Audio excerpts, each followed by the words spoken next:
இன்று நம்ம கேலக்ஸி தமிழ் டிவியில ஐபிஎல் திருவிழா நிகழ்ச்சியில் இதுவரை நடந்த போட்டிகளில் எந்த அணி புள்ளி பட்டியலில் முன்னணியில் இருக்கிறது என்று பார்ப்போம். வீடியோவை இறுதி வரை பாருங்கள். உங்கள் கருத்துக்களை கமெண்ட்ல சொல்லுங்க. மே 4ஆம் தேதி வரை மொத்தம் 47 போட்டிகள் நிறைவு பெற்றுள்ளன. இதில் பஞ்சாப் கிங்ஸ் அணிதான் பங்கு பெற்ற 9 போட்டிகளில் 6 வெற்றி 2 தோல்வி பெற்று 13 புள்ளிகளுடன் முதல் இடத்தில் உள்ளது. கொல்கத்தா நைட் ரைடர்ஸ் உடனான போட்டி மழை காரணமாக கைவிடப்பட்டதால் இருவருக்கும் தலா ஒரு புள்ளி வழங்கப்பட்டது.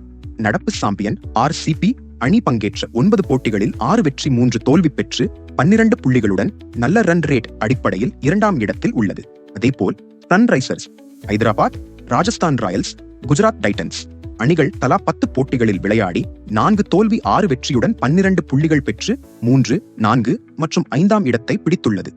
Chennai super Kings, Delhi Capitals அணிகள் 9 போட்டிகளில் விளையாடி 5 தோல்வி 4 வெற்றியுடன் தலா 8 புள்ளிகள் பெற்று ரன் ரேட் அடிப்படையில் 6 மற்றும் 7ஆம் இடங்களை பிடித்துள்ளது. கொல்கத்தா நைட் ரைடர்ஸ் அணிதான் பங்கு பெற்ற 9 போட்டிகளில் 5 தோல்வி 3 வெற்றியுடன் 7 புள்ளிகள் பெற்று 8ஆம் இடத்தில் உள்ளது. மும்பை இந்தியன்ஸ் அணி பங்கு பெற்ற 10 போட்டிகளில் 7 தோல்வி 3 வெற்றியுடன் 6 புள்ளிகள் பெற்று 9ஆம் இடத்தில் உள்ளது. லக்னோ சூப்பர் ஜெயண்ட் அணி பங்கு பெற்ற 9 போட்டிகளில் 7 தோல்வி 2 வெற்றியுடன் 4 புள்ளிகள் பெற்று 10ஆம் இடத்தில் உள்ளது. இதுவரை தோல்வியே பெறாத பலமான அணியான பஞ்சாப் கடந்த வாரத்தில் 2 தோல்விகளை பெற்றது.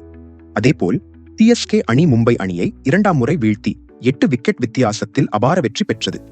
கடந்த வாரத்தின் சிறப்பம்சம் ஆகும். CSK தொடர் வெற்றி பெற்று பிளே ஆஃப் சுற்றுக்கு தகுதி பெறுவார்களா என்று கமெண்ட்ல சொல்லுங்க. இந்த வீடியோ பிடிச்சிருந்தா லைக் பண்ணுங்க, நண்பர்களுக்கு ஷேர் பண்ணுங்க. மறக்காமல் சப்ஸ்கிரைப் செய்து நமது சேனலுக்கு ஆதரவு அளிக்குமாறு அன்புடன் கேட்டுக்கொள்கிறேன். மீண்டும் ஒரு நல்ல வீடியோவில் சந்திக்கிறேன். நன்றி.